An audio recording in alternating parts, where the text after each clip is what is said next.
ఆమె వస్తుందని నేను అనుకున్నాను. నువ్వు వెళ్తావని నేను అనుకున్నాను. వారు గెలుస్తారని నేను అనుకున్నాను. ఆమె చెప్తుందని మేము అనుకున్నాము. ఇలాంటి వాక్యాలను ఇంగ్లీష్లో ఎలా చెప్పాలో ఇప్పుడు చూద్దాం. దీనికి గాను మనం థాట్ ప్లస్ వుడ్ను ఉపయోగిస్తాం. అనుకున్నాను లేదా అనుకున్నారు అని చెప్పడానికి థాట్ ప్లస్ వుడ్ను ఉపయోగిస్తాం. ఆమె వస్తుందని నేను అనుకున్నాను. ఆమె వస్తుందని నేను అనుకున్నాను. I thought that she would come. I thought that she would come.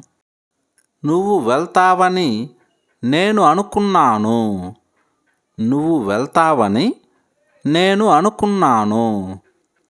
I thought that you would go.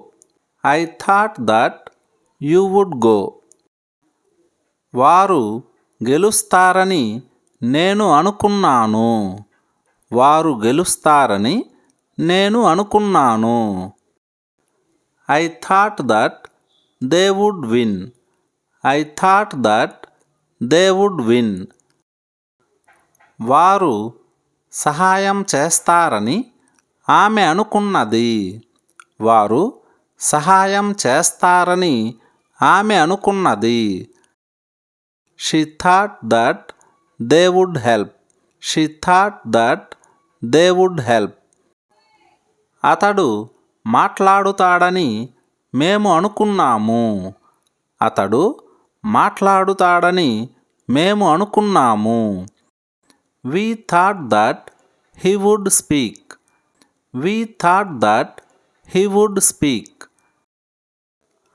ఆమె చెప్తుందని మేము అనుకున్నాము. ఆమె చెప్తుందని మేము అనుకున్నాము. We thought that she would tell. We thought that she would tell. వారు అడుగుతారని మేము అనుకున్నాము. వారు అడుగుతారని మేము అనుకున్నాము. దీన్ని ఇంగ్లీష్లో ఎలా చెప్పాలో కామెంట్ సెక్షన్లో కామెంట్ చేయండి. Thanks for watching. ఈ వీడియో మీకు నచ్చినట్లయితే ఛానల్ను సబ్స్క్రైబ్ చేసుకోండి.